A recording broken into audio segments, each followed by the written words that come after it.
세례 요한의 유일한 사명과 유일한 목적이 있습니다. 세례 요한의 유일한 사명과 목적은 주님을 증거하는 것이었습니다. 사실 우리 주님을 믿는 사람들은 이 목적에서 변동될 때가 참 많습니다. 양극단으로 흘러가는 경우가 많지요. 양극단은 뭐냐 하면, 저도 이제 교회를 많이 다녔으니까, 어떤 교회 어떤 목회자를 만나서 신앙생활을 하게 되면, 기도 중심, 예배당 중심, 봉사 중심, 말하자면, 분명히 옳고 선한 것인데, 계속하여 말씀이 읽는 것은 너무 중요한 것이고, 기도를 굉장히 많이 하는 것이 중요한 것이고, 또 섬기는 것, 봉사하는 것 진짜 중요하고 너무 중요한 건데, 사실은 그런 것으로 삶을 전부 다 채워버리려는 겁니다. 다시 말하면 내 가정, 직장, 생업, 내 삶의 시간의 여유나 삶을 살아나가기가 어려울 정도로 온통 그런 것을 채워버립니다. 그래서 우리는 그런 문제 속에 들기도 합니다. 그것만이 진정한 영적인 삶이라는 착각 속에 들기도 합니다.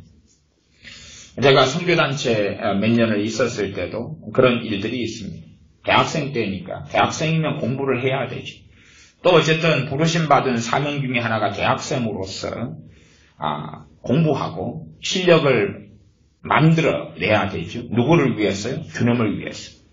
그러나 선교단체에 있다 보면 온통 매일 만나서 성경 공부하고 매일 모여서 전도하고 매일 모여서 기도해야 하고 매일 모여서 예배드리고 매일 모여서 회의하고 매일 어떤 모임을 가지고 그런 것이 전체가 되어버려서 대학교 강의나 수업을 끝나고 나면 그것이 아니면 그것만 하고 나면 아무 시간이 없는 거예요. 아무 시간. 대학생을 허송세월하게 보내진 않는다 하지만은 대학교 목적이 공부인데 말하자면 성교활동, 예배하고 성경 공부하고 때로는 어떤 것은 필요하더라고. 10단계 이런 성경 교재 공부, 교재 두꺼운 것이다. 기도에 대해서, 성경에 대하여, 성령에 대하여 막 시리즈별로 나와 있는 책인데 그런 것을 공부하려면 몇 달이 걸리는 것을 일주일 동안 그냥 막 몇 시간씩 매일 정신없이 해버리니까 일주일 만에 그 교재를 끝낼 수 있는 거야. 물론 깊이 있기보다는 정답 불러주고 열심히 그 두꺼운 책에서 정답 적어놓고 뭐가 뭔지 모른 채 그렇게 하고 일주일을 보낼 수 있는데 그러나 과연 남는 것이 무엇이냐. 그래서 어떤 교회는 아예 그냥 영적인 활동과 육적인 활동을 그렇게 하다 보면 이원론이 생겨버리고 말이에요. 과거 영지주의처럼 내가 주님의 사람으로 산다는 것은 최대한 기도하고 최대한 성경 보고 최대한 전도하고 그런 것으로 고착화가 일어나 버리면 그렇지 않을 때는 내게는 정죄가 생기고 내게는 내 양심에 걸림이 생긴다는 거지. 그런 모양. 그래서 교회 중심, 예배당 중심으로 만들어서 항상 여기 와서 봉사해야 돼. 항상 여기에서 기도해야 돼. 항상 섬겨야 돼. 항상 예배로 모여야 돼. 봐라. 모이기를 힘쓰라고 이야기했지 않느냐. 이제 그런 극단이 있어요. 그런 극단. 그렇게 살아가는 그 샘플과 모습이 정말로 그리스도의 제자된 삶이고 주님의 증인된 삶이라고 생각하고 그렇게 믿어버릴 수도 있어요. 다니엘 선지자라면 그는 여러 제국들, 이어져는 바벨론, 또 메데바사, 그리고 페르시아의 총리였어요. 얼마나 바빴고 얼마나 복잡했고 얼마나 시간이 많이 여유가 없었겠습니까? 그래서 그가 하루에 3차례씩 기도하는 여유를 가진다는 것도 그래서 결국 사자굴 속에 들어가긴 했지만 쉬운 시간은 아니었을 거라 그 말이에요. 총리고 그 대제국을 경영하는 데 있어서 할 일은 너무나 많아요. 너무나 많아요. 그러면 그런 삶에 대하여서 우리가 세상적이다, 세속적이다, 인간적이다 말할 수 있는 건 아니라고 말이에요. 그러니까 우리가 주님의 증인으로 사는 것이 항상 전도하는 거라고 생각하면 안 돼요. 항상 기도하는 거라고 생각하면 안 돼요.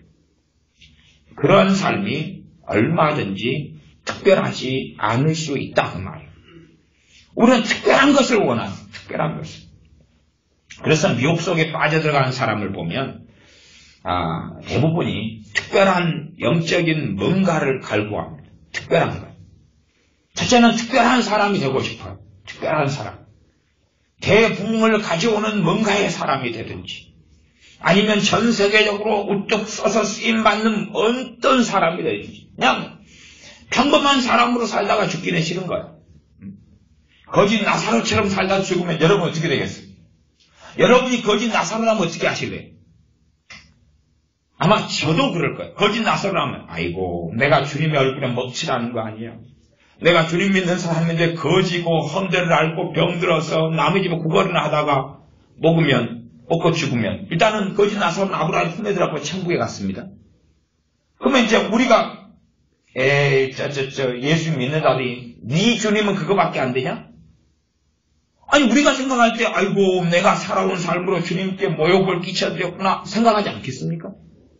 내가 병들어서 개가 막 내 상처 내 침을 흐르는 걸 핥아내고 굶주려가지고 아마 거짓 나사로가 죽었을 때는 아파서 죽고 배고파서 죽었겠죠. 영양실조 등으로 죽었겠죠. 복합적일 수도 있고. 그런 삶은 우리는 사실 아무도 원하는 건 아니지만 진짜 주님의 사람이 그렇게 살다 죽을 수도 있는 거예요. 진짜 주님의 사람이 핍박을 통하여 핍박이 일어나거든 주님께서는 싸우라고 한 건 아닙니다. 핍박이 일어나거든 뭐라고 했어요? 도망하라 그랬죠. 피하라 그랬죠. 여기에서 핍박이 일어나면 저리 가고 저기 있으면 요리 가라 그랬어요. 이리 피하고 이리 피하고 이리 피하고. 손자병법보다 더 빨리 36개 주행랑. 우리 주님께서도 참 많이 피하시고 많이 도망하셨죠. 재앙을 만나면 지혜로운 자는 슬기로운 자는 재앙을 보고 피하여 가고 미련한 자는 재앙을 만나도 그리 달려가서 재앙에 빠진다 그러죠. 우리는 믿음이라는 명목 속에서 경건이라는 명목 속에서 재앙을 만나고 주님을 믿는 게 아니라 사실상 자기의 과신 자기의 담대함으로 거기에 달라들어서 빠지고 비참한 일을 당할 수도 많이 있습니다. 그리고 하나님을 원망하고 타다는 경우도 많이 있겠죠. 그래서 우리의 생활과 삶에서 우리는 어떤 극단을 원합니다. 극단. 그래서 우리에게는 그런 것이 있어요. 한국 교회에서 살다 보면 우리로서 살다 보면 이 평범한 삶이라는 것은 못 견뎌 하는 게 있어요. 못 견뎌하는 게. 사실은 우리 목회자들은 어쨌든 간에 저도 2세대고 그렇지만 2세대, 3세대 지금 대부분 1세대 목회자들은 다 은퇴하시고 지나가셨어요. 그러니까 우리 목회자들은 한국 교회의 열매입니다. 누구 집사님, 누구 목사님, 누구 권사님의 자식이라요. 안 그런 사람 혹시 보셨어도 굉장히 드뭅니다. 굉장히 드물어요. 그러니까 목회자들이 이상하다, 그 목회자 욕을 하는 게 아니라 그렇게 한국 교회에서 성장했기 때문에 그래요. 그러면 우리 목회자들은 어떻게 이야기하냐면 일단 우리 목회자들은 면접으로 받을 수가 있어요. 나는 항상 자주 설교해, 신방해, 전도해, 예배드려, 기도해. 그거 말고 뭐 특별한 게 없어. 그러니 봐라, 나는 영적인 삶을 산다. 그러니 당신들도 나같이 해야지만이 영적인 삶이다. 당신들도 나와 같은 모양으로 시간 되면 기도하고 시간 되면 새벽 예배 나오고 시간 되면 뭐 설교는 못하더라도 당신 설교를 듣고 전도하고 신방대원을 하든지 무슨 봉사를 하든지 그래야지만 영적인 삶이고 평범하게 그렇게 있으면 영적인 삶이 아니다. 그런 뉘앙스, 그런 가르침을 얼마든지 받을 수가 있어. 그런 것이 우리 안에 생기면 그 기준을 가지고서 내가 그 기준대로 안 살면 정죄감, 자책감, 죄책감, 참소가 일어날 수밖에 없죠. 우리 양심에. 내 양심의 기준하고 내가 미달되니까 정상적인 것으로는 내가 싫을 수밖에 없잖아요. 내 삶에 대하여 부정할 수밖에 없고 인정하기 어렵고 환멸이 느껴질 수도 있고 그렇게 될 수밖에 없는 거예요. 내 기준이 더 내 삶하고 다르면 내가 지금 현재 살아나가는 삶하고 내 기준이 다르면 왜 요즘에 이 복지시대를 살면서 특별히 청소년들이 불평이 많고 불만이 많고 흙수저니 금수저니 그리고 그럽니까? 왜냐하면 기준이 자기의 삶하고 자기가 누리고 원하고자 하는 기준이 너무 다르기 때문에 그렇습니다. 굉장히 월등한 뭔가를 원하는데 자기는 그렇게 못 살고 있으니까 그에 대한 책임을 자기가 지면 죄인입니다 그러겠지만은 자기가 지기는 싫으니까 나라 탓, 부모 탓, 정부 탓, 조상 탓, 하나님 탓 돌리고 나면 자기는 자유로운 거예요. 자기는 면죄부를 받는 거예요. 그러면 우리의 기준 자체를 사실은 최소한 첫째는 성경적으로, 두 번째는 말씀적으로 주님 안에서 또한 우리 자신이 아무리 성경적인 기준을 가진다 해도 우리는 영적인 어린아이로 거듭나서 이제 태어나가지고 성장하는 과정 속에 있어요. 성장하는 과정이기 때문에 내가 지금 기고 있다면 아직은 걸을 수가 없는 거예요. 마땅히 걸어야 될 때가 됐는데 기고 있다면 한따까리감이고 다시 말해 히브리서로 이야기하면 야단 맞는 거죠. 너희가 마땅히 선생이 되어야 할 터인데 아직도 젖이나 먹고 단다는 것을 먹지 못할 자가 되었도다 책망을 받는 거죠. 그러나 마땅히 지금 기는 기간일 수밖에 없다면 그때의 기준은 아무리 성경적이라도 걷거나 뛰는 기준을 가지면 안 된다 그 말이에요. 그런데 이 이상적인 기준을 우리는 목회자들이나 성경 해석이나 혹은 신앙서적이나 마귀의 참소나 별것을 통하여서 혹은 자기의 완벽주의적인 성향이나 이걸 통해서 이상적인 기준을 가질 수가 있어요. 그 다음에 거기에 내가 미달되고 도달하지 못하면 우리의 마음 안에는 문제가 일어납니다. 계속 이 문제가 일어나요. 첫째 문제는 뭐냐 그러면 하나님께 감사할 수 없다는 거예요. 내게서 내 스스로에게서 하나님을 찾아지는 않는다 할지라도 불평이 생기고 원망이 생기고 비관이 생기고 그리고 내가 오늘 사는 것에 대하여 감사합니다. 여러분이 하루를 살면 무슨 특별한 일이 있어야 감사하겠습니까?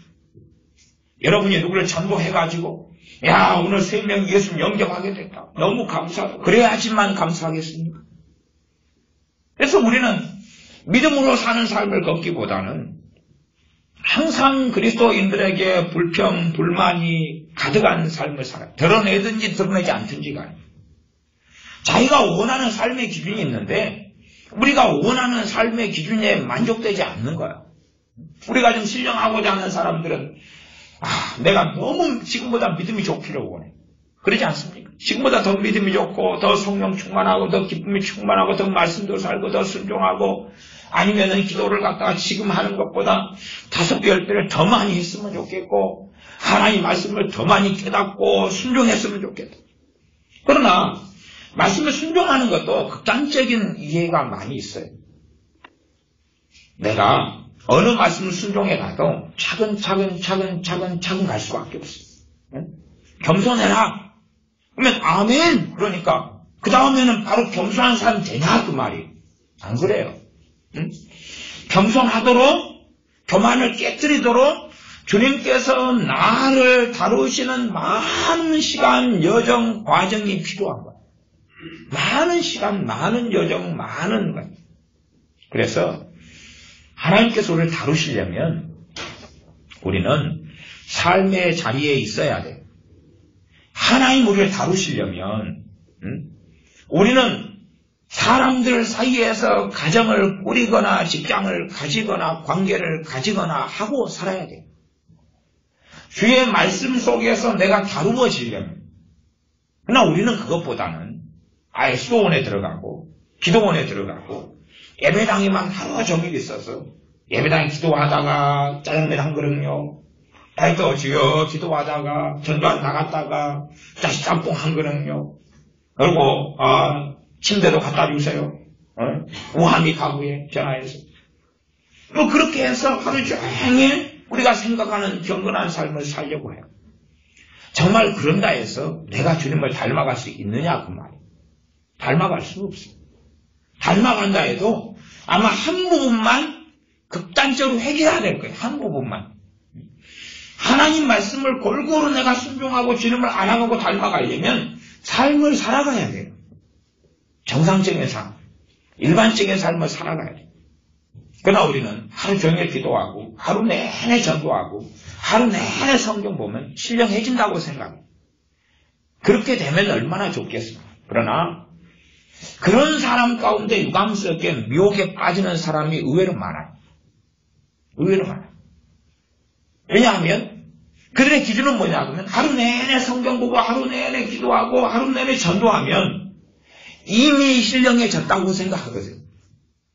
자기가 하는 일을 통하여 자기는 이미 신령해졌다고 생각해요. 우리 목회자들의 문제가 뭐냐 하면 난 주예종이 됐고 신학교를 나왔고 그래서 전도하고 있고 설교하고 있고 예배를 인도하고 있고 찬송하고 있고 설교하고 있고 신방하고 있고 그렇기 때문에 이미 나는 신령해졌다고 생각해요. 사실은 그렇지 않잖아요. 우리 목회자들이 하루 내내 설교한다 해도 그것 때문에 신령해진 건 아니에요. 좀 미안한 이야기지만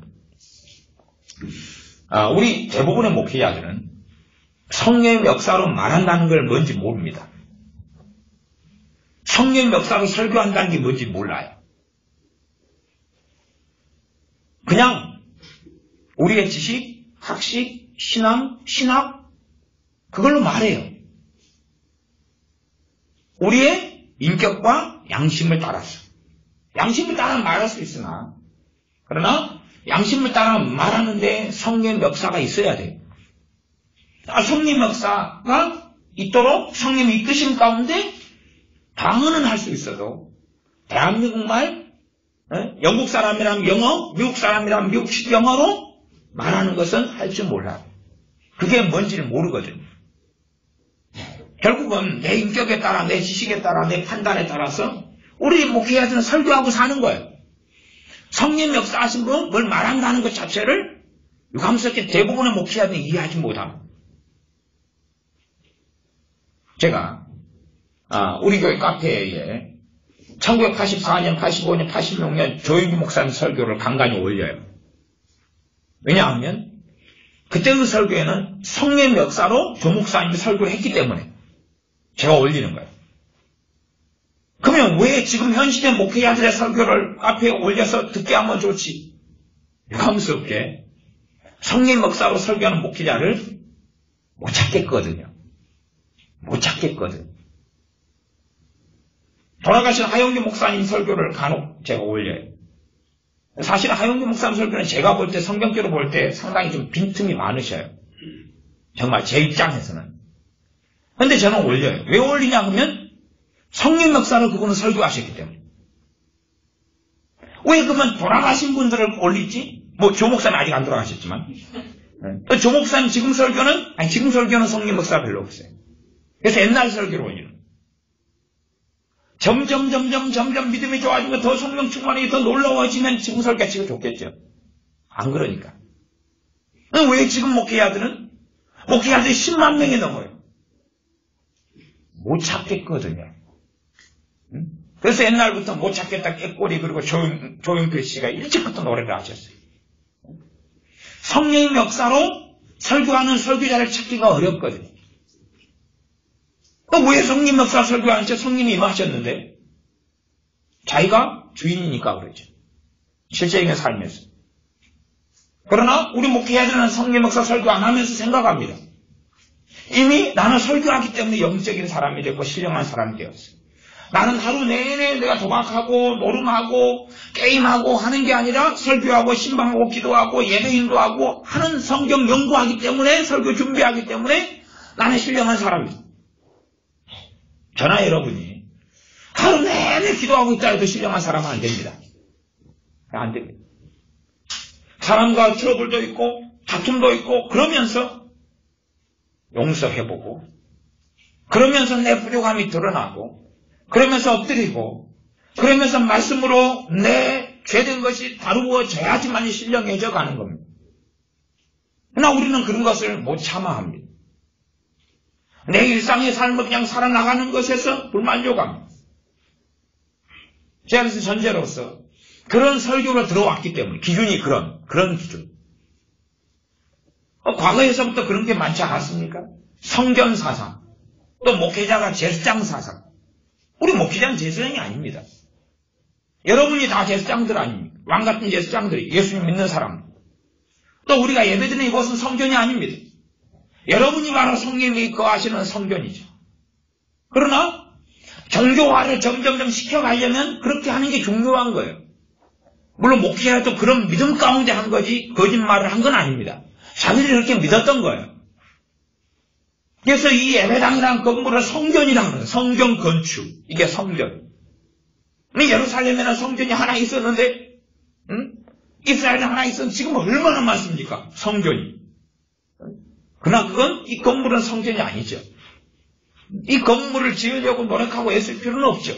이건 성전이 아니니까. 그냥 예배드리는 장소이거든요. 그건 지어도 되고 빌려도 되고 아니면은 큰 느티나무 밑에서 모여서 예배드려도 되는 거예요.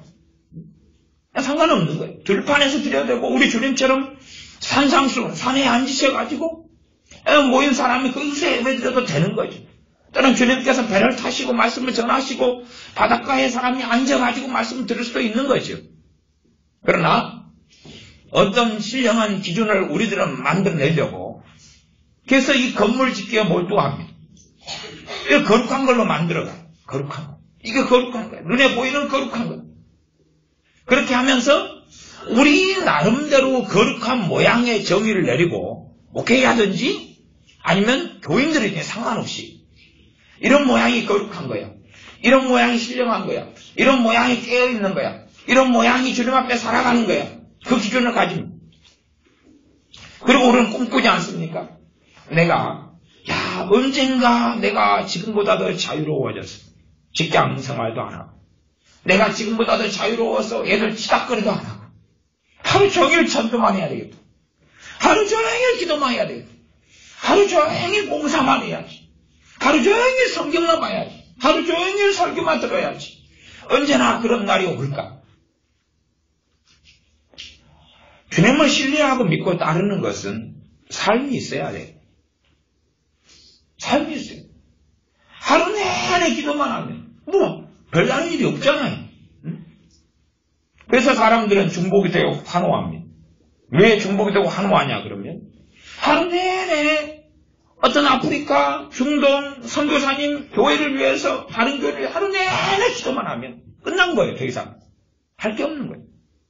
그것만으로 이미 당신은 신령해졌다.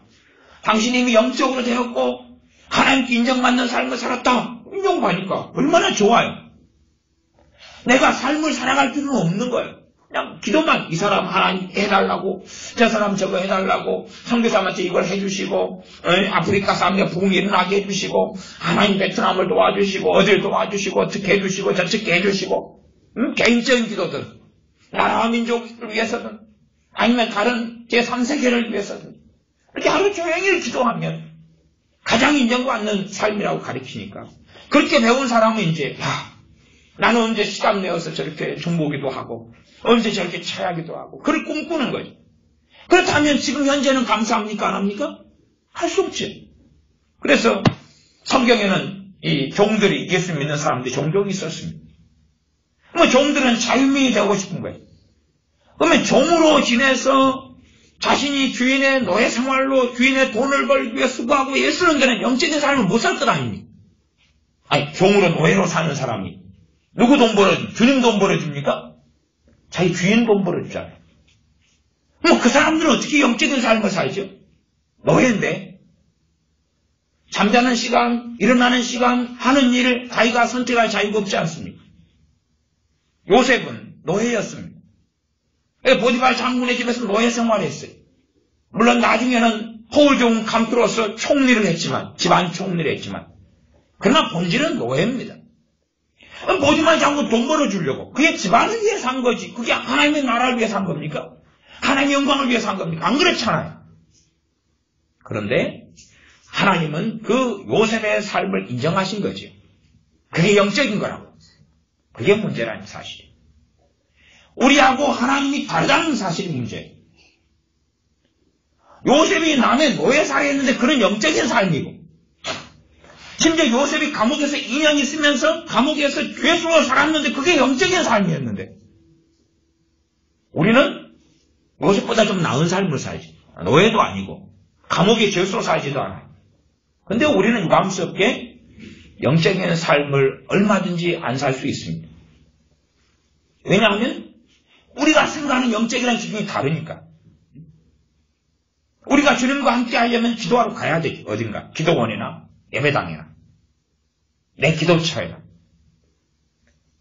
내가 이루고 있을 때는 주님은, 아니면 내가 주님과 함께 할 수 없느냐는 거죠.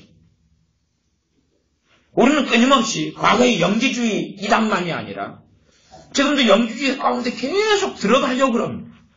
우리 나름의 영적인 삶의 정의를 내려놓습니다. 우리 삶의 영적인 삶, 이 모양이 영적인 것이다. 그래서 제가 요셉의 노예 생활이나 과거 신약시대의 그리스도인들 가운데 노예들 이야기를 했던 것입니다.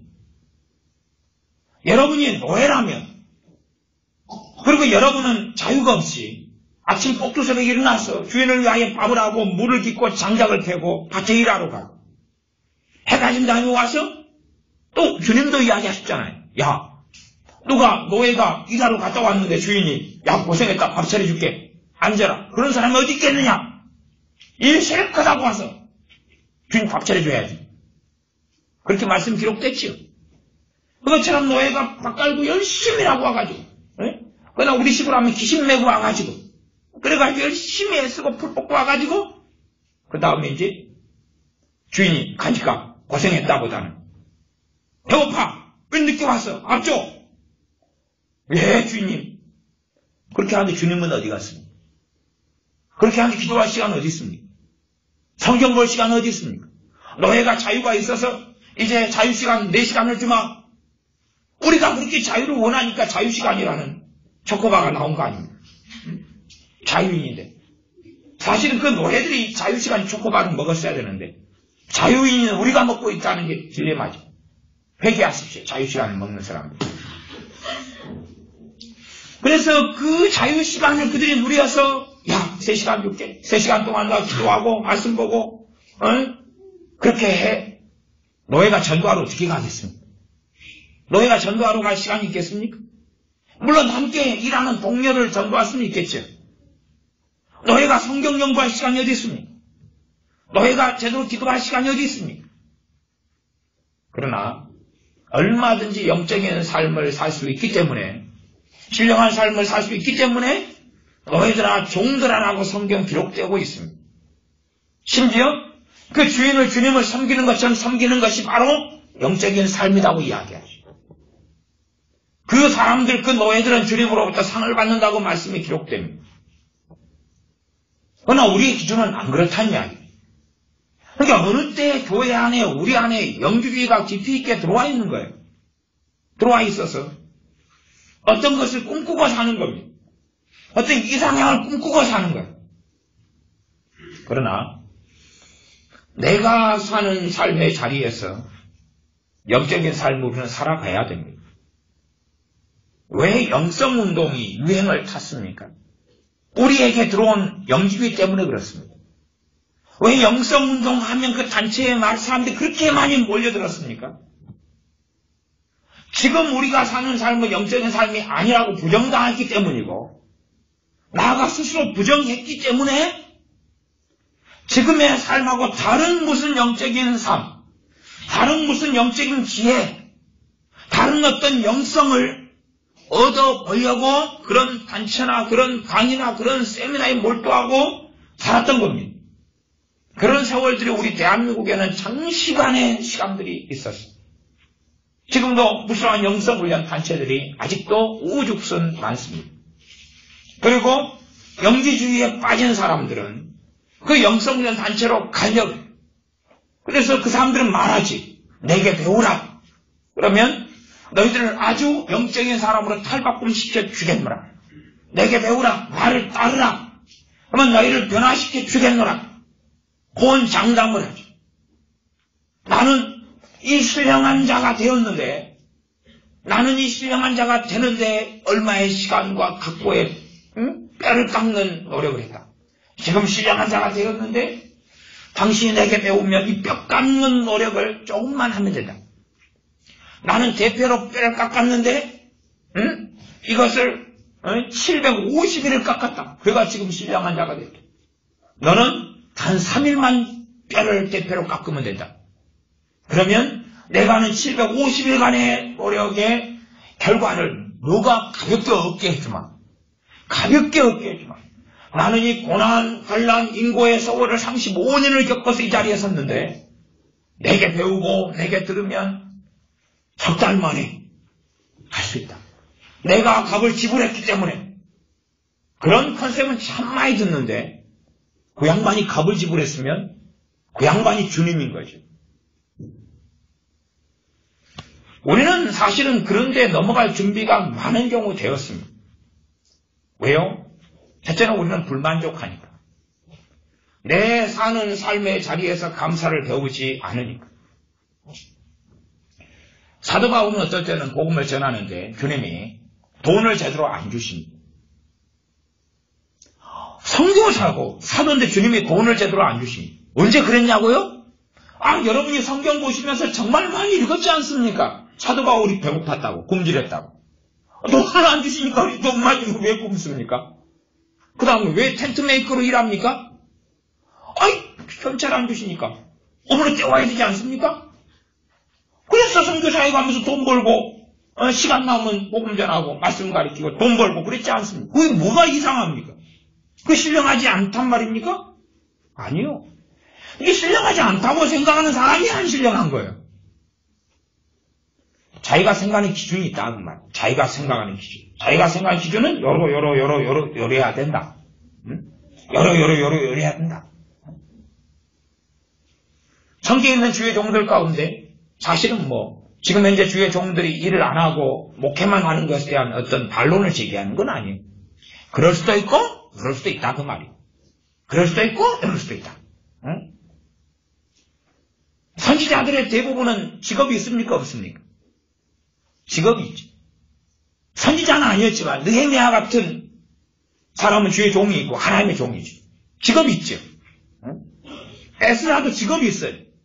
제사장이 직업입니다. 제사장. 사무엘도 직업이 있어요. 선지자만이 아니라 그는 전국에 다니면서 말씀을 가르치는 일을 해요. 꽤 신령하죠. 다윗 같은 사람은 선지자로 들어가 있는 사람, 왕이지만 그럼 왕이라는 직업이 있죠. 성경에 여러분이 보시면 다는 아니지만 정말 많은 사람들이 자기의 일을 가지고 있어요. 다니엘 같은 사람도 성리로 일을 하잖아요. 일을 가지고 있어요. 여러분 욥기를 보면 욥은 굉장히 신령한 사람이지만 그러나 가만히 또 따지고 보면 별일이 없어요. 안 그렇습니까? 욥이 전도를 많이 했습니까? 욥이 친구한테 욕먹은 거. 그 내용이 전반적이에요. 욥이 마귀로부터 사고당한 거. 동방의 의인이지만 그는 평범하게 가정살이하고 산 거예요. 그냥 산 거. 삶을 산 거예요. 아브라함을 우리가 그 믿음의 사람 대단히 높이지만 그럼 아브라함에게 뭐 특별한 게 있습니까? 아브라함이 사는 동안에 어마어마하게 전도했습니까? 아니잖아요. 아브라함이 우리식으로 하면 얼마나 뭘 했습니까? 별로 그런 건 없습니다. 우리식, 우리 기준 말이에요. 우리 기준으로 아브라함을 볼 때에 무슨 뭐가 있습니까? 그러나 우리가 볼 때는 별것 아닌데 하나님께서는 자꾸만 아브라함의 믿음과 아브라함의 순종에 대한 성경이 기록하고 있는 거예요. 물론 우리는 이것 따로 저것 따로이니까 아브라함에 대하여 객관적으로 보기보다는 그냥 환상적으로 환타지적으로 아브라함은 정말로 순종의 사람이고 믿음의 사람이구나 하는 아브라함의 모든 행동을 우상화해가지고 전설화시키고 성인화시키고 성경화시키고 정의의 인물들 같이 또 확 올릴지 몰라도 최소한은 우리가 가지고 있는 기준을 가지고 아브라함을 봐보면 사실 별게 없어요. 롯이 의인이었습니다. 우리의 기준을 가지고 롯을 보면 별게 없어요. 뭐가 있습니까? 소돔에 가서 타락하는 위기를 겪고 자식은 엉망이 돼버리고 마누라도 소금기둥이 되고 그리고 롯이 뭐라고 야단 좀 치니까 소돔 사람들이 그냥 돌에 달라들면서 네가 우리 재판관이냐 언제 재판관은 네가 세워졌냐 그러고 달라들지. 이제 롯이 뭐 특별한 게 뭐가 있냐 그 말이. 그런 게 안 나옵니다. 특별한 뭔가가 없습니다. 사실상. 실제로 하나님께서 우리에 받으시는 것은 우리가 생각하는 그런 특별한 것이 아니에요. 그런 특별한 게 아니에요.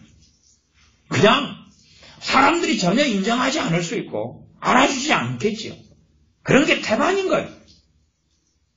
거짓 나사로가 비참하게 죽었던 것처럼 별로 그렇게 알려지지도 않고 드러나지도 않고 아마 영적인 것과 현대의 성공주의가 결합해가지고 그래가지고 그냥 어디 목사가 되거나 유명한 목사가 유명한 부흥사 유명한 대부흥을 일으키는 사람 뭐 중보기도자 돼가지고 소위 말하면 자기의 중보기를 통해 음성을 들었는데 10,000명이 하나님께 돌아왔다는 둥 그럼 얼마나 막 자존망대해집니까?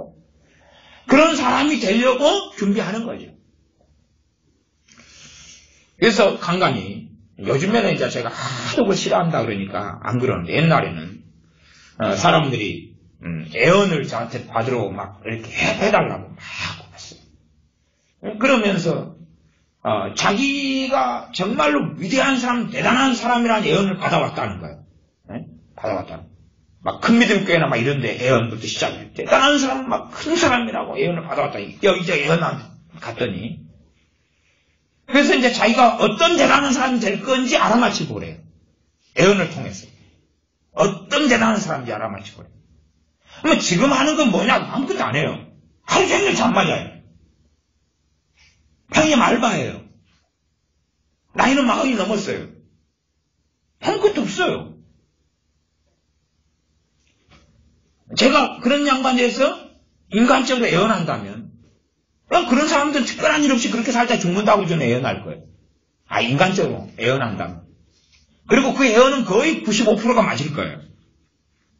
그러나 그런 사람들 그렇게 생각 안 한다 그 말이에요. 자기는 지금 누가 해줬던 화려한 예언들처럼 지금 이렇게 있다가 하루아침에 탈바꿈해가지고 완전히 그냥 쇼킹한 누가 될 거라고 그렇게 생각해요. 왜? 현재 있는 성공주의가 그런 어리석은 자기의 기준과 가치관과 결합이 했거든요. 그걸 기다리고 있는 거예요. 기다리고 있는 거예요. 여러분이 아시다시피 고린도교회나 에베소교회나 갈라디아 교회나 데살로니가 전서를 쓴 데살로니가 교회나 그 대상들은 교회에 주신 말씀들을 잘 읽어보세요. 성경을 잘 여러분이 그 대상은 지금 우리 같은 사람들이라요. 우리 같은 사람들. 우리 같은 사람들한테 위대한 사람이 되라는 내용이 있습니까? 대단히 독보적인 사람이 되고 대단히 탁월한 사람이 되라는 내용이 혹시 있는 것처럼 여러분이 읽으셨는지 한번 다시 눈을 뜨고 읽어보세요. 그냥 보통 삶에 대한 이야기를 하고 있는 거예요. 가정생활, 부부생활, 자녀하고 관계, 부모와의 관계, 재물에 관련해서 삶 사이에서 어떻게 사랑하고 섬기고 봉사하고 때로는 사랑하는 사람을 책망하고 이단과 사기를 물리치고 그리고 기도생활에 깨어있고 그러면서 이 평범한 삶을 어떻게 주님을 부인하지 않는 가운데 살아가느냐 이야기를 평범하게 하고 있을 뿐이에요. 평범하게. 그리고 그 가운데 이제 사도 바울은 거기에서 교회를 세우고 순회 목회, 순회 사역을 하고 복음을 전하면서 다녀요. 그 특별한 사람은 사도 바울은 특별한 사람이에요. 디모데는 특별한 사람이에요. 그러나 그런 부르심은 일부예요. 나머지 우리는 평범합니다. 그 평범한 것을 부인해서는 안 돼요. 이 평범한 걸 수긍하고 인정해야 돼요. 인정해야 돼요. 그리고 여기에서 내가 감사하고 찬양하고 자족하고 하나님께 나아가야 돼요. 그렇지 않으면 우리는 끊임없는 사단의 공격의 제물이 될 뿐만 아니라 우리 안에서도 내 자신에 대해서도 나아가서 내가 불만족하다는 것은 깊이 들어가면 하나님에 대한 원망이 존재해요. 하나님이 전능하시고 나를 사랑하신다면서 왜 내가 생각하는 기준을 뛰어넘지 안 하시느냐? 왜 내가 생각할 때 이 정도 위치에 나를 두셔야 되는데 왜 안 그러시느냐? 그러면 아마 거짓 나사로가 죽어서 아브라함 품에 간 다음에 아브라함 시험을 뜯어 뽑아버렸을 거예요. 네? 아브라함은 주님은 아닙니다. 아브라함은 믿음의 조상이죠. 그래서 아브라함 품 그래요. 영적인 면에서 아버지 하나님 품 그럴 수도 있지만 아브라함은 아브라함이죠. 아브라함하고 대화한 거지 부자가 주님하고 대화한 건 아니에요. 그래서 아브라함의 품 그러니까 아브라함이 이스라엘입니다. 이스라엘. 진정한 이스라엘이 인정받아서 천국에 들어간 이야기죠. 그러나 거짓 나사로가 조상 아브라함이여 내가 당신이 전하는 하나님 당신의 믿음을 따라서 이렇게 하나님을 섬겨 살았건만 이 거지가 되고 헌대를 앓고 비참하게 질병 가운데 있다가 죽게 했냐? 하나님 좀 따져달라. 그리고 일단 당신부터 그냥 할아버지부터 나한테 한번 당해봐라. 당신 좀 부자로 살았잖아. 그리고 이제 달라 드는 것이 아마 우리 입장일 수 있어요. 그래서 우리의 기준이 잘못되면 그러잖아요. 우리 자녀가 다 큰 인물이 되기를 원해. 우리 자녀가 평범하다면 그것을 우리가 얼마나 견딜 수 있겠느냐는 거예요. 우리는 자녀가 위대한 인물, 우리의 세상적인 성공주의가 우리 뱃속 안에 들어와가지고 이 결합에서 내 자녀가 대단한 인물, 위대한 인물 아니면 그래도 남보다 그런 게 더 많이 해요. 우리 어릴 때부터는. 내 자녀가 머리가 되고 꼬리가 되지 않게 해주십시오. 그럼 꼬리는 누가 돼요? 그래서 요즘에 간혹 깔치를 잡으면요. 우리 동네 깔치가 있거든요. 깔치를 잡으면 이제 반토막 깔치가 나타납니다. 깔치가 머리에서부터 중반까지밖에 없어요. 그놈을 잡으면 뒤쪽 꼬리 부분이 없어요. 꼬리 돼야 될 놈들이 되기 싫다고 다 이렇게 머리하고 몸통으로 변신해버린 거예요. 하고 깔치 잡으면 반토막이 잡혀요. 여러분 잡아보세요. 머리끝부터 꼬리까지 해가지고 은빛깔치가 쫙 나타나야 되는데 이놈이 잡혔는데 올라오니까 나머지 절반이 어디 갔어? 누가 먹어버렸어? 절반이 없어요. 꼬리 대기를 싫어하니까 깔치도 싫대. 꼬리 대기는. 그러니까 사람들은 자꾸만 그러는 거죠. 점점 더 높아지고자 하고 영광을 얻고자 하고 우리가 예배를 드리면 누구는 예배당 화장실 청소해야 될 거 아니에요? 그러지 않습니까? 그런 건 안 좋아요. 화려한 성가대에 앉는 것은 좋아요. 아니 좋아요. 그러나 청소하는 것, 걸레를 빠는 것, 지저분한 걸 치우는 것, 그건 거룩한 건가요? 신령한 일인가요? 당연히 신령한 일이죠. 그러나 우리의 믿음 안에서는 그건 하파르다고 생각합니다. 여러분이 여러분의 가족을 돌보는 것이 그게 신령한 일로 여기지 않는 거예요. 그게 주님께서 받으실 만한 일이 아니라고 생각하는 거예요. 그러면 어디로 가셔야 됩니까? 어디로? 다 주의 종이 될까요? 하나님이 콜링하고 부르고 디도서나 디모전서에 말씀하는 자격과 요건을 갖추면 되죠. 그러나 그럴 수 없잖아요. 내가 있는 삶 가운데서 주님과 함께 사는 것. 우리는 주님의 증인으로 부르심 받았어요. 사도행전 1장에 오직 성령이 너희에게 임하시면 너희가 권능을 받고 그 이유는 증인되리라는 거예요. 그러나 그것도 극단적으로 가면 빛과 소금도 틀립니다. 자, 거짓 나사로 이야기를 주님이 했으니 주님 입장에서는 거짓 나사로는 빛과 소금이었을까요? 똥이었을까요? 빛과 소금이었죠. 그래 주님이 인정하시는 거짓 나사로 이야기한 거 아니에요? 주님이 안 인정했는데 나는 너 인정할 수 없다는 나사로 이야기를 하겠어요? 그런 일은 없을 거 아니에요. 성공주의에 취하면 거짓 나사로는 똥인 거예요.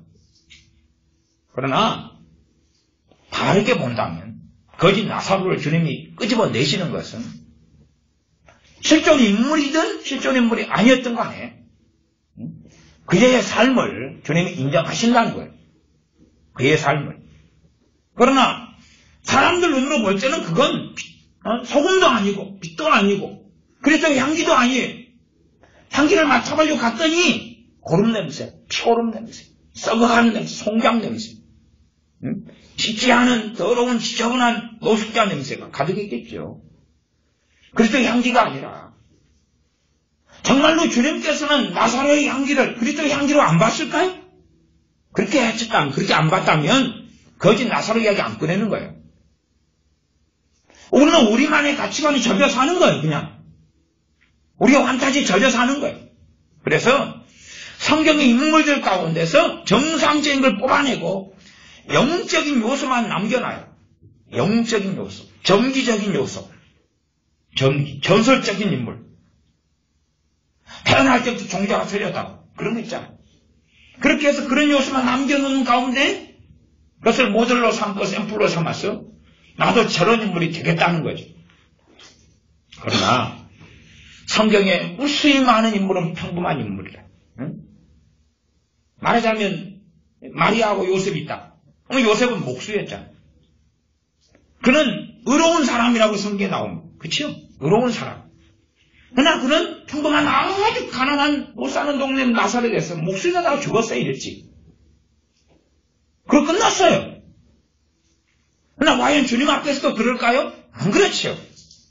안 그래. 마리아라고 솔직히 대단한 삶을 산 게 어디 있습니까? 그렇지 않습니다. 주님께 쓰임받은 여자예요. 마리아가. 어떨 때는 주님께 야단도 맞아요. 그렇지 않습니까? 가나의 혼인잔치에서. 그러나 그 믿음을 주님이 인정하시고 하나님께 인정하셔서 가나의 혼인잔치에서 물로 포도주를 만드는 기적은 일어나요. 응? 이제 그걸 확대 과장해가지고 마리아한테 하는 기도와 주님께 직접 하는 기도보다 낫다고 가톨릭은 믿고 있고 주장하는 거죠. 그러나 마리아라 할지라도 대단하고 특별한 요소가 있어요? 없어요? 없어요. 없어요. 특별한 게 없어요. 마리아의 신앙에 대해서 조금 나와 있지만 대단하고 탁월한 뭔가는 없어요. 오전에 야고보 감독에 대한 말씀을 얼마간 이야기했지만 그 양반도 마찬가지. 예루살렘의 감독이지만 얼마나 복잡해요. 그렇게 탁월한 게 아니에요. 그게 대단한 게 아니에요. 물론 그 야고보 감독이 야고보서 썼는지 그렇지 않는지는 신학자마다 의견이 분분해서 정답이 없어요. 그러나 사도행전적으로 야고보 감독에 대한 이야기를 볼 때에는 또 야고보 감독에게서 왔다 그러니까 그가 갈라디아서 2장에 이야기하는 그런 할례자들을 보낸 거죠. 안디옥 교회. 그러면 이 지도력과 리더십에 있어서 무슨 문제도 있다고도 볼 수도 있는 거예요. 우리는 우리의 보통 삶에 있어서 더 특별한 것을 기대하고 원하는 건 좋아요. 소망을 품는 건 좋아요. 그렇죠? 소망을 품는 건 좋아요. 그러나 현재의 삶의 부정을 통해서 소망을 품는 것은 잘못된 거예요. 현재의 삶에 대하여 감사하고 찬양하는 가운데 소망을 품는 게 옳은 거예요. 지금 내 삶에 주님이 주신 은혜 속에 자족하고 만족하고 감사치 못하는데 그 다음에 어떤 것을 하나님 주시기를 바라고 그것만 막연히 고대하다가 그런 때는 죽으면 어떻게 할래요? 여러분이 꿈꾸는 그 비전, 여러분이 꿈꾸는 그 소망이 이루어지지 않은 채 인생이 끝나면 어떻게 할 거예요? 나아가서 아무리 잘 나가는 사람이라 해도 여러분이 30년 뒤에도 잘 나갑니까? 나이가 드신 분들. 아니 지금 다 할아버지 할머니들 노인분들 다 걷기 힘들어하고 다 치아도 빠지고 머리도 새고 팔다도 굽고 그런 분들은 젊음이 없었습니까? 그런 분들은 안 젊었어요? 우리도 조금 있으면 그 모습이에요. 그런 삶이에요. 솔직히 그때 되면 할 일이 없고 시간이 많아요. 그럼 주님을 닮을 것 같습니까? 지금 우리가 치열하게 삶을 사는 것보다 주님 닮기가 유감스럽게 더 어렵습니다. 왜요? 아니 몸이 맨날 아파요. 아픈 부분은 점점 많아져요. 다윗도 그 믿음의 사람도 병들다가 죽었어요. 엘리야 선지자 그 놀라운 권능을 가진 사람도 뭐 하다가 죽었어요? 병들다가 죽었어요. 그 성경 혹시 보세요? 그럼 보시죠. 아니, 환타지에 젖으면 그런 것도 안 볼 수가 있어요? 네? 환상에 젖지는 마세요. 우리 주님이 가능하지 않았던 일도 많이 있어요. 주님이 가능하지 않았던 일도. 가능하지 않았으니까 안 하신 거예요. 강제로 누구를 믿게 만들어버린 일은 주님이 가능하지 않은 거예요. 안 그러면 바리새인들 강제로 믿게 만들어버리죠. 나사렛 사람들 전부 다 믿게 만들어버리죠. 주님이 가능한 일이었다면. 그러나 우리의 환상과 우리의 환타지에서는 내가 권능과 능력만 받으면 가능할 거라고 교만하죠. 그런 일은 없어요. 우리는 시간이 지나가면 다 늙어갈 거고 그때 되면 몸에 대한 걱정. 그래서 사실은 나이가 드시기 전에 여러분의 믿음을 준비해놔야 돼요. 그렇지 않으면 나이가 들면 더 믿음의 사람이 되기보다 더 초라해질 수도 있어요. 몸은 점점 더 아플 거고 우리 남자들은 뭔가 일을 하는 것에서 내 존재 가치를 느껴요. 내가 지금 뭔가를 하고 있다. 직장, 직업, 가장 뭔가를 하고 있어요. 돈을 벌고 있어. 그런데 어느 때가 되면 돈을 벌지 못할 때가 될 거예요. 그러면 우리 남자들은요. 돈을 벌 때 되면 믿음이 있고 내가 삶의 기여도가 있고 뭔가 일을 하고 있다는 것에서 오는 자부심, 자존감 때문에 딱 서 있다가 이게 사라져버리면 기둥이 없어져버려요. 무너져버려요. 무너져버려요. 아니 아무것도 이제 못하게 됐는데 나이가 80이 넘어서 특별하지 않는 한 자네 하나 만에 하나가 아니고 80 넘어서 일하는 사람이 어디 있습니까? 아무것도 못하게 됐는데 그때 되면 이제 더 많은 정죄와 많은 참소와 많은 마귀 역사와 싸워야 될 거예요. 하루 종일 할 수 있는 것은 걱정 말고는 없어요. 자식도 많지 손주도 많지 걱정하지는 않아요 이제. 뭐 자식과 손주가 다 성령 충만하고 다 예수 믿습니까? 안 그럴 거 아닙니까? 하루 종일 걱정하고 하루 종일 염려하고 하루 종일 걱정하고 그 다음에 아이고 팔다리 삭심이야 쑤셔. 병원 갔다가 팔도 아파 병원 갔다가 머리가 아팠다가 병원 갔다가 이빨이 아팠다가 병원 갔다가 코가 아팠다가 병원 갔다가 감기였다가 병원 갔다가 목이 아팠다가 병원 갔다가 심장이 아팠다가 병원 갔다가 위장이 아팠다가 병원 갔다가 허리가 아팠다가 병원 갔다가 관절이 아팠다가 거기서 발가락이 아팠다가 발부종이 생겨서 병원 갔다가 별걸로 병원 다녔을 거예요. 늙어가면 그런 거예요. 나이 들어가면 그런 거예요. 과연 그런 삶에서 주님과 함께 살 수 있겠느냐 그 말. 지금 삶에서 주님 만나고 주님과 함께 살아가는 평범한 삶을 살아내지 않는다면 그래서 연예인들이 무너지는 것입니다. 많은 연예인들이 인기가 있고 화려할 때 자기의 존재 가치를 느껴요. 인기 떨어져 버리면 마약하는 것이 우울증 찾아오는 겁니다. 못 견디는 거예요. 못 견뎌요. 그나마 건강한 가정을 가진 연예인들은 버텨요. 가족의 사랑과 힘으로. 인기가 떨어져도 가족이 있으니까. 건강한 가정, 행복한 가정이 있으니까. 그러나 그게 없는 연예인들은 못 견디는 거예요. 인기가 떨어지면 못 견뎌요. 그래서 그런 연예인들이 성형수술 받아요. 왜? 얼굴이 덜 이뻐서 그런 줄 알고. 이걸 뜯어고치다가 성형 후유증이 들고 또 심각해지기도 해요. 그래서 연예인들은 그 자기가 뭔가 인기를 얻을 때에 존재 가치를 느끼기 때문에 그걸 얻으려고 발부둥 싼 거 방법을 가리지 않아요. 여자 연예인들은 심지어 몸을 팔기도 해요. 엔터테인먼트 회사 사장한테 아니면 누구한테 해가지고 자기가 그 자리에 다시 서려고. 가수들도 그런 게 많습니다. 가수들의 연예인의 성상납 이런 것은 루머처럼 돌아다니지만 실제적일 때도 의외로 굉장히 많아요. 인기라는 것을 위해서 우리가 사는 평범한 삶을 주님과 함께 살지 않는다면 또 그 평범한 삶에서 가치를 찾지 않는다면 그 삶에서 주님과 동행하지 않는다면 위대한 삶, 내가 기준으로 생각하는 그런 것을 꿈꾼다 해서 주님께서 그걸 이루어 주시거나 그걸 통해서 내가 아름다운 자리에 우뚝 설 수 있는 게 아닙니다. 그러면 우리가 있는 위치와 처지에서 감사함을 배워야 되고 거기에서 도대체 똑같은 일을 하는데 어떻게 주님의 증인된 삶을 살 것인가를 고민하셔야 돼요. 일단은 우리가 주님의 증인이라는 것을 너무 환타지로 생각해가지고 항상 전도하고, 항상 기도하고, 항상 중보기도 하고, 그런 것은 일단 벗어나야 돼. 항상 교회 활동하고, 셀 예배 들으러 다니고, 항상 신방 다니고, 그런 것이 주님의 증인이라는 판타지는 벗어야 됩니다. 일단은 성경의 인물들 가운데 그런 사람은 거의 없어요. 느헤미야는 누구였습니까? 술 관원장이었어요. 그러니까 예루살렘이 총독으로 왔지만 오랜 기간 있었던 건 아니에요.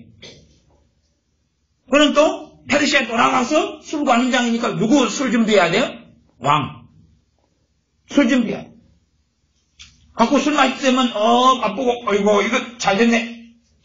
왕이시여 이거 먹어도 독약도 없고 이거 딱 마셨어요. 이거 오늘 이거 잡수세요. 그 다음 다시 또 딱 지하 술창고에 가가지고 이거 포도주 지금 이거 300년 됐구만. 이거 이제 157년 됐구만. 쫙 된 다음에 자기 밑에 신하던 저 아이들 야 이게 술에 공파이 꼈잖아 이놈들아. 한떡거리 해야 되겠다. 그러다가 좋은 술 또 선별해가지고 또 왕한테 또 진사하고 바치고 그건 술관이다. 과연 그 일을 하면서 주님과 함께 할 수 있을까요? 여러분은 느헤미야의 직업이 예루살렘 총독이지만 술 관원장이었다는 생각은 안 해보는 거죠. 아마 여러분이 술 관원장이었으면 술 관원장도 하나님이 시켜줘가지고 한 거예요. 그거 아시죠? 기도 응답으로 하나님께 기도해가지고 금식해가지고 하나님 길을 열어준 거예요. 술 관원장. 아마 지금의 사고방식에는 시험에 들어볼 거예요. 하나님 회개합니다. 오늘도 왕술 따라주고 하나님 잘못했나이다. 또 내가 목구멍이 포도청이라고 때려치워야 되는데 또 오늘도 술 따라주고 술 감별하고 왕한테 맛있는 술 잡수게 하고 왕술 주정하게 만들고 용서해 주시옵소서. 그러나 또 내일 또 해야 되겠나이다. 어쩌면 좋나이까. 내일은 술 잔치를 한다고 합니다. 내일은 술을 오늘 거보다 5배를 준비하라는데요. 환장하겠습니다. 왕이 술 끊게 해주시옵소서. 그럴 거 아닙니까? 느헤미야가 어떻게 느헤미야로 살까요? 느헤미야가 어떻게 느헤미야로 살까요? 선지자 아모스는 뽕나무 치는 사람, 말하자면 무화과나무, 돌무화과나무 키우는 사람, 농장, 그냥 농부. 또 우리 한국식으로 하면은 양가 좀 두고 소송아지 몇 마리 키우는 사람. 양치는 목동, 목자였어. 그냥 그런 사람. 근데 왜 하나님이 특별히 부른 이유는 있어요. 선지자로 그를 불렀어요. 그러나 그가 그냥 육적이고 고만고만한 삶을 살았는데 하나님이 특별히 쓰려고 불렀을까요? 아니요. 아모스 선지자의 삶은 똑같습니다. 그가 목자로 있을 때나 과수 나무를 키울 때나 그가 선지자로 말씀을 전할 때나 같은 사람인 거예요. 그냥 같은. 양을 키우는데 하나님의 영광을 위해서 산 거예요. 양을 키우는데. 그걸 여러분이 생각하셔야 돼요. 아니 양을 키우는데 양 털 깎고 양 풀 먹이는데 어찌 그게 하나님의 영광이 되느냐 그 말이에요. 그걸 보고 하나님이 어떻게 기뻐하시냐 그 말이에요. 그 양이 그 양이지. 그러나 다르다는 사실은 문제지. 그러면 아모스 선지자는 양털 깎아가지고 그거 구제하고 그걸로 항상 봉사하고 와운 다니고 그랬을 걸로 같습니까? 그런 식으로 양이 돈이 되는 게 아니에요. 겨우 목에 입에 풀칠하는 걸로 그 정도 선 많이 넘어가지 않아요. 평범한 소시민이라요. 평범한 소시민이 내가 100만 원 벌어가지고 구제하고 와운에 보내려 해도 얼마 남아요? 안 남아요. 얼마 안 남아요. 얼마 안 남아요. 그렇지 아모스가 갑부여가지고 뭐 욥처럼 그냥 양이 막 수십만 마리고 그런 사람 아닙니다. 그냥 평범한 소시민이라요. 그러면 그런 가운데 어떻게 주님과 함께 거하고 사느냐 그 말이에요. 이제 오늘 설교 사실은 마무리 지으려면은 앞으로 2시간을 더 해야 되는데 1시간이 훌쩍 넘어와서 다 마무리 안 한 채 서두 지나고 이제 근데 시간이 많이 돼서 이제 마쳐야 되겠습니다. 그래서 어쨌든 여러분의 삶, 우리의 삶 가운데 우리의 기준, 여러분이 아무리 성경적이라고 생각하는 기준들을 정리를 하셔야 돼요. 정리를 하셔야 돼요. 여러분이 성경적으로 가정을 해보세요. 그냥 최소한 생각을 좀 해보세요. 여러분이 노예라면. 노예인데 기도생활 제대로 못하는데 성경 제대로 못 보는 전도하는 못 나가는데 주님의 증인이라. 그리고 살 수 있어요. 여러분이 술 관원장인데 왕 술 장만해 주는데 근데 왕이 전도하는 것도 아니고 가셔야 돼요. 왕 전도하는 게 아니라. 근데 주님의 증인으로 살 수 있어요. 주님의 증인의 의미를 잘 생각해 보세요. 증인 맨날 전도하고 말씀 맨날 전하고 좀 그런 어떤 이상한 영성 속에 들지는 마시고 내가 있는 자리에서 첫째 정체성을 정확히 하셔야 돼요. 우리가 남은 인생을 사는 것은 그냥 내가 내 집에서 공상을 떨고 살지라도 본질 자체가 주님의 증인으로 부르신 거예요. 그건 우리가 아멘 해야 돼요. 아멘. 주님, 내가 나를 위한 증인이 아니라 주님의 증인으로 내가 삽니다. 내 삶의 모습이 때로는 얼마나 추리하든지 간에 내가 주님의 증인으로 부르심 받았고 이 땅을 살면서 주님의 증인으로 살다고 오라 하셨습니다. 그건 아멘 해야 돼요. 그러나 거기에서 내가 생각하는 기준이 아니라 그냥 우리는 평범한 삶을 사는 거예요. 평범한 삶. 일상적인 삶을 사는 거예요. 물론 아모스처럼 하나님께서 들어서 옮기고 다른 부르심으로 한다 그러면 몰라. 그런다 해도 그가 달라지는 건 아니에요. 그가 아모스로서 양치기로 목동으로 살 때는 육적인 사람이었다. 선지자 불렀더니 그때부터 영적인 대단한 영적인 거장이 됐다. 그런 건 아니에요. 그냥. 그러면 선지자나 목동이나 똑같은 사람이라요. 같은 사람이라요. 그게 하나님 앞에 중요한 거예요.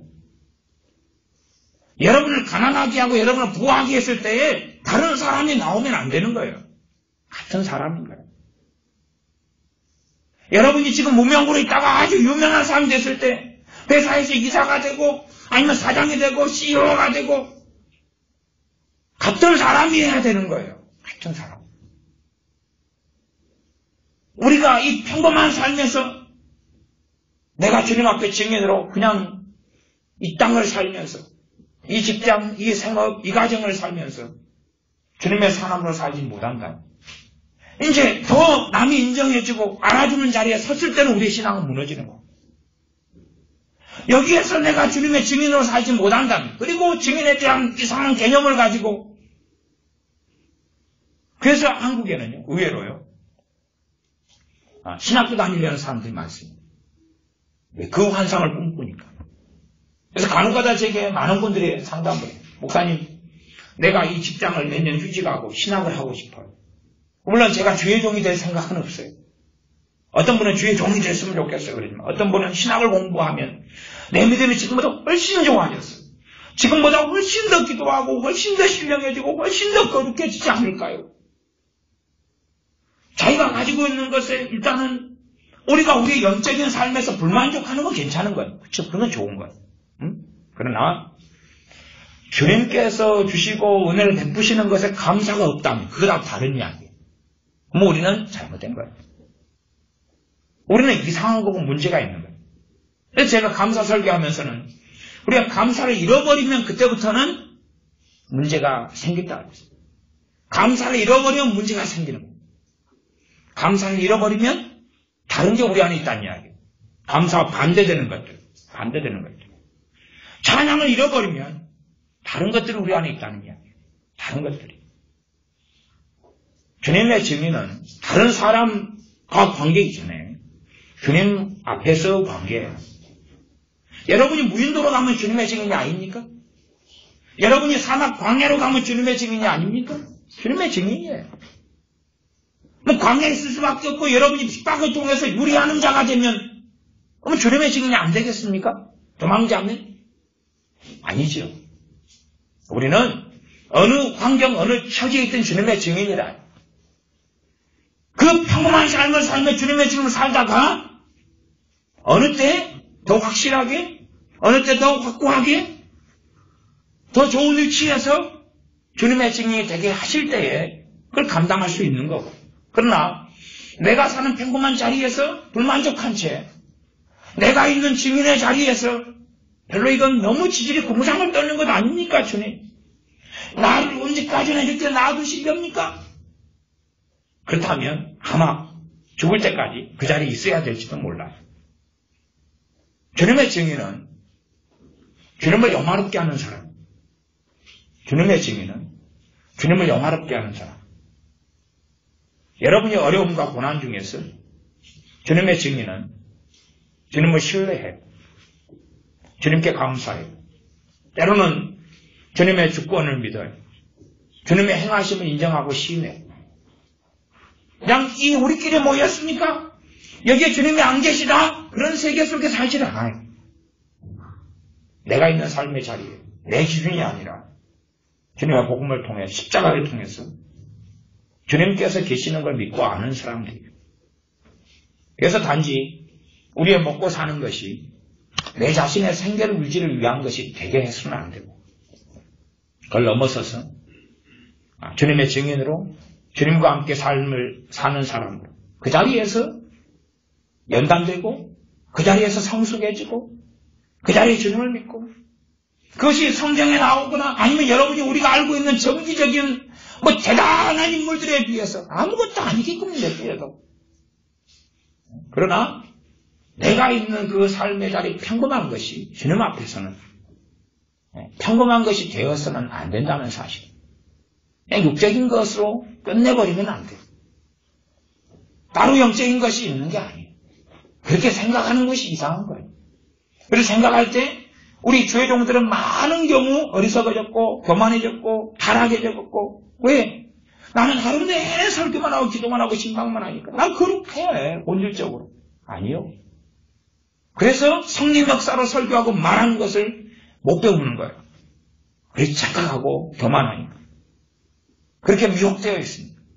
그러나 우리의 사는 삶에서 내가 있는 그냥 붕어빵을 굽는 그 일이 어느 사람에게 대단하게 주님을 증거하고 전도하고 그런 일이 아니어도 거기에서 어떻게 한 사람의 주인의 노예가 되어 산다 해도 어떻게 거기에서 주님의 증인으로 사는가.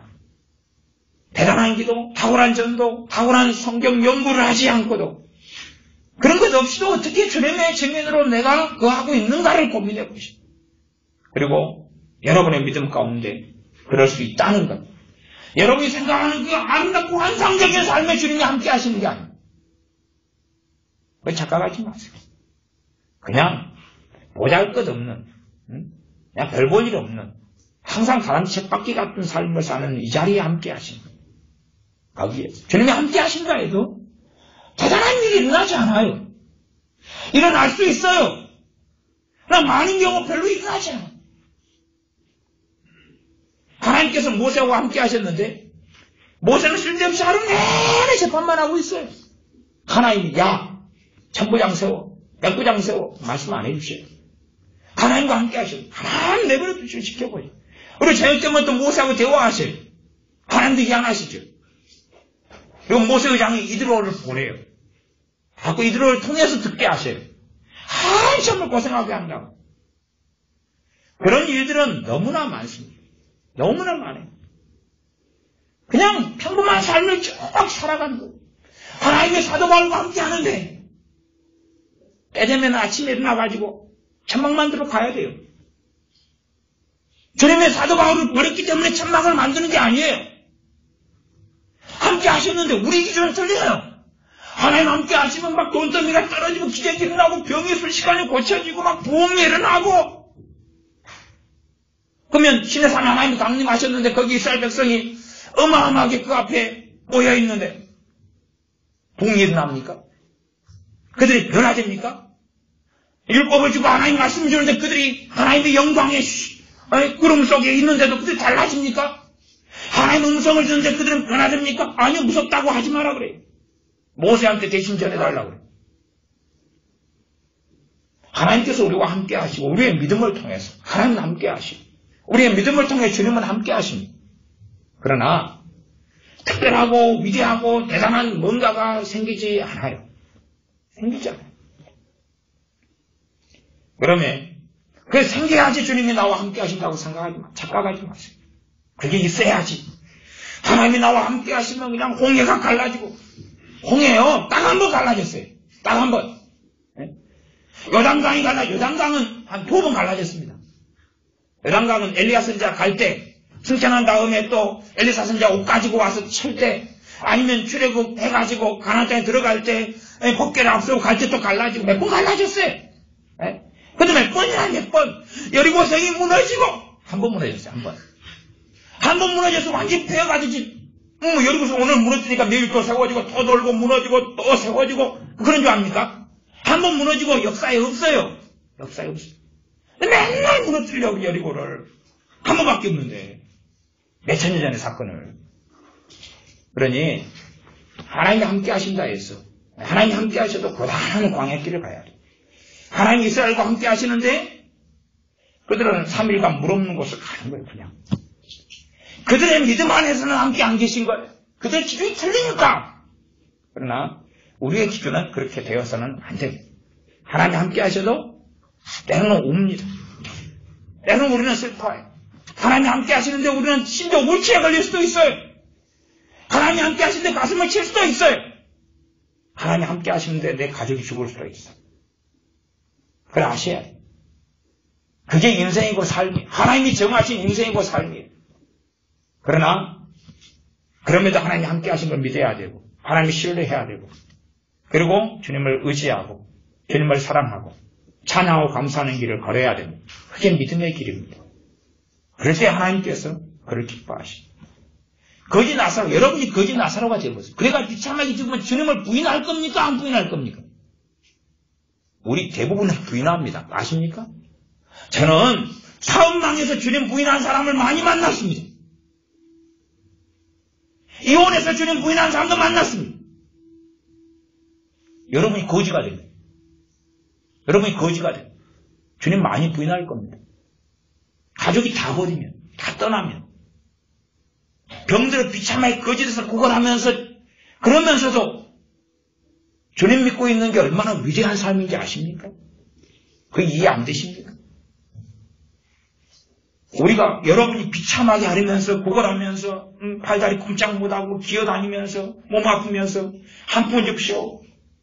그러면서 하나님의 자녀로 있고 주님의 사람으로 있다는 게 얼마나 위대한 일인지 아십니까? 그래서 거지 나사로가 치유되고 하나님이 함께 하신다 해서 그럴 것 같습니까? 그럴 수도 있고 안 그럴 수도 있는 것입니다. 기도하겠습니다. 아버지 하나님, 우리가 다 나이 들어가고 늙어가고 또한 우리는 다 평범한 삶을 살아가고 나 끊임없이 원수 마귀는 또한 우리 어리석은 기준과 착각 속에서는 위대한 걸 꿈꾸고 위대한 걸 꿈꾸면서 지금의 평범한 삶을 위대한 삶으로 만들어내지 못합니다. 우리 어리석음을, 우리의 부족함을 용서하시며 우리로 하여금 우리의 착각을 벗어나서 우리의 평범한 삶 가운데 주님과 함께하는 것을 배우게 하여 주시옵소서. 우리가 대단하게 주님을 드러내고 주님을 세상적으로 영광스럽게 하고 우리가 대단하게 성공하고 그런 일이 없다 할지라도, 심지어 어떤 사람의 노예로서 살아가는 신약시대 노예라 할지라도, 그러나 그 평범하고 심지어 주인에 의하여 살아가는 노예라 할지라도 주님과 함께 살며 주님의 증인된 삶을 살아낼 수 있다는 것을, 살아갈 수 있다는 것을 우리가 깨닫게 하여 주시옵소서. 거짓 나사로의 입장에 들어가서 거짓 나사로를 할지라도 주님과 함께 살며 하나님의 천국의 낙원에 아브라함 꿈에 안기는 것을 볼진대 우리가 대단한 어떤 환상과 환타지 속에 살면서 현재의 삶에서 주님을 부인하고 나와 함께 하시는 주님을 인정하지 않고 더 영광스럽게 더 놀랍게 위대하게 성공의 자리에 설 때에 주님이 함께 하심을 믿겠나이다 하는 착각이 아니라 바로 우리가 섰는 이 보잘것없는 이 자리에서, 늙어가는 이 자리에서, 병들 아파하는 이 자리에서, 또한 아무런 먼 아름답고 기적적인 일이 안 벌어지는 이 자리에서 함께 하신 주님을 찬양하며 감사하며, 그리고 또한 그럼에도 기도하고 경배하며 기뻐하며 주님을 믿고 신뢰하는 우리가 되게 하여 주시옵소서. 우리 주 예수님의 이름으로 기도하옵나이다. 아멘. 함께 기도하겠습니다.